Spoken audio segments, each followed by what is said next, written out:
Bonjour à tous, j'espère que vous allez bien. Ça fait un petit moment que j'avais pas posté de vidéo, mais voilà, j'ai un petit peu manqué de temps pour plein de raisons, nouveau travail, etc. Mais voilà, je reviens parmi vous et aujourd'hui j'ai décidé de vous faire une petite vidéo sur ma routine capillaire. Donc voilà, j'en ai qui m'avaient posé des questions par rapport à ma pousse, est-ce que je faisais des choses particulières. Donc pour rappel, en fait, devant, puisque j'ai un ancien carré plongeant, ça se voit pas très bien, mais voilà. Devant, là, j'ai pris en 3 mois 12 centimètres, vraiment sur devant. Et derrière, voilà, j'ai pris 9 centimètres en 3 mois, ce qui fait une pousse d'environ 3 centimètres, 3 centimètres et demi par mois, ce qui est plutôt convenable. Donc voilà, je vais vous expliquer un petit peu ma routine, ce que je fais. Et donc vous allez voir que, bon, bien sûr c'est 100% naturel, mais c'est surtout très simple, hein. Je n'utilise pas de grands produits très chers, je n'utilise pas de choses très compliquées, pas du tout. Donc le premier point très important pour moi, c'est le fait de laver les cheveux le moins souvent possible. Alors ça ne veut pas dire être crade non plus, mais ça veut dire vraiment le moins souvent possible. Pourquoi? Déjà, il faut savoir que les cheveux produisent naturellement le sébum. Alors, c'est ce qui fait que les cheveux sont un peu gras ou peuvent sembler gras au bout d'un moment. Mais ce sébum, en fait, c'est vraiment la couche protectrice des cheveux. À force de laver tout le temps vos cheveux, en fait, ils vont se fragiliser énormément. Vous empêchez vos cheveux de recréer ce sébum naturel. Et du coup, ils vont énormément se fragiliser.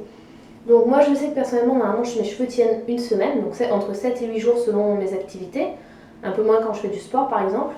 Mais de base, de toute façon, si j'ai la possibilité, j'essaie toujours de tenir un jour ou deux de plus.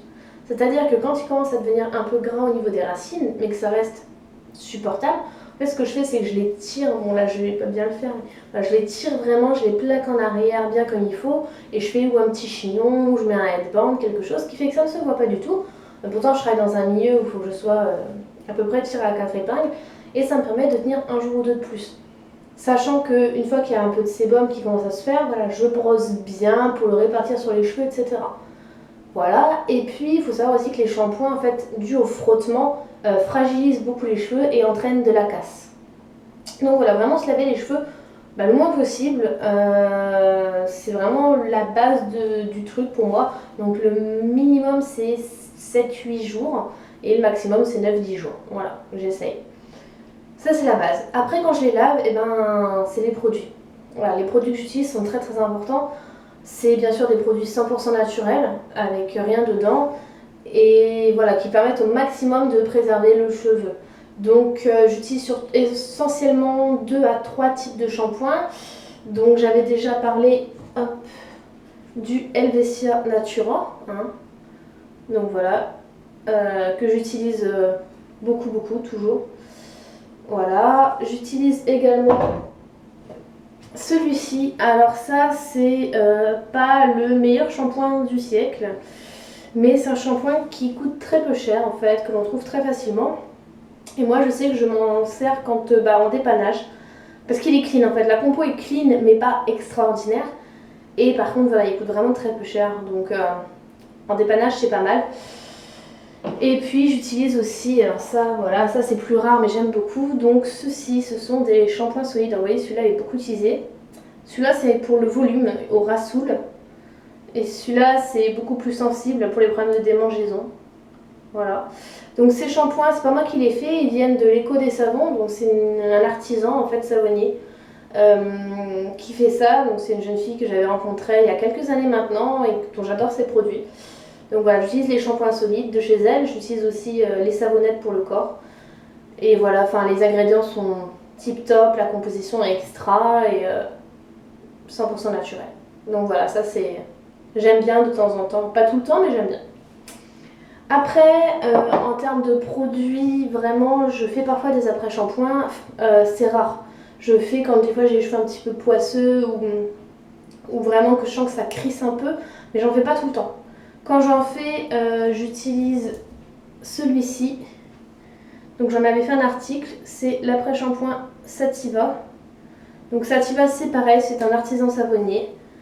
Voilà, il sent très très bon. Moi pour moi c'est un gros coup de cœur, il démêle très très bien et la composition est presque parfaite. Il y a un produit qui n'est pas extraordinaire, mais qui n'est pas dangereux non plus. Donc voilà. Ensuite, le point 3, c'est les soins avant de laver mes cheveux. Donc ça, j'en fais pas très souvent non plus. J'essaie de faire 1 à 2 fois par mois du henné. Alors ça, le henné, voilà, c'est mes poudres. Donc le henné, il est là, vous voyez, dans un petit bocal. D'ailleurs, j'en ai plus beaucoup. Et alors ça, c'est vraiment mon soin fétiche. Il fortifie mes cheveux énormément et c'est ce qui empêche la casse. Et donc moins les cheveux cassent, plus ils poussent. Donc voilà, c'est vraiment le henné. Pour moi, c'est le soin indispensable. Je ne me verrais pas ne pas en utiliser. C'est 1 à 2 fois par mois et c'est obligatoire. Et alors après, en parallèle de ça, je fais parfois des soins hydratants ou nourrissants. Donc ça peut être l'application la veille d'huile et d'aloe vera ou d'huile, voilà, d'aloe vera séparée sur les longueurs, hein, que je laisse reposer la nuit et puis le lendemain je lave. Ça peut être également des masques, donc j'avais fait, je vais vous remettre le lien, une vidéo sur un masque hydratant à base de capocachi notamment et puis voilà, d'autres choses, donc j'avais fait ça. Pourquoi pas, c'est aussi une possibilité. Généralement, voilà, c'est très simple, hein, chez moi, c'est l'huile de coco qui est complètement vide, elle pour le coup, il faut que j'en rachète, ou aloe vera. Voilà, c'est pas des produits qui coûtent très cher, c'est rare, et j'en mets pas tout le temps. De toute façon, je n'en mets vraiment pas tout le temps. Donc voilà. Ça, c'est un autre point. Et dans tous les cas, donc après, voilà, le 4e point, c'est que de base, la semaine, je fais le moins possible. J'applique pas 150 produits tous les jours sur mes cheveux et la crème de ci, le machin de ça. Ça marche pour certains et genre, je le comprends tout à fait. Moi, c'est pas le cas. C'est vraiment au plus simple, c'est-à-dire que je fais des soins avant de me laver les cheveux la plupart du temps, mais pas tout le temps. Et le reste du temps, je fais rien en fait. Enfin, je fais rien du tout. Si vraiment ils sont très très secs, je vais mettre un peu d'huile ou un peu d'aloe vera, mais c'est vraiment rare. De base, je touche pas à mes cheveux la semaine, à part bien les brosser. Pas de produit. Voilà, moi ma routine c'est vraiment laisser au maximum les cheveux simples, sains. C'est un lavage le moins souvent possible, pas de produits tout le temps dessus et des produits très simples. Hein. Vous avez vu, j'ai 2 shampoings, un après-shampoing, de l'huile, de l'aloe vera et ça s'arrête là. Les poudres, et les poudres bien sûr, puisque voilà. D'ailleurs, je ne l'ai pas précisé en shampoing, c'est vrai que j'y ai pas pensé, mais j'ai la poudre de jujubier, de cidre, donc celle-ci, voilà, que j'aime bien utiliser également.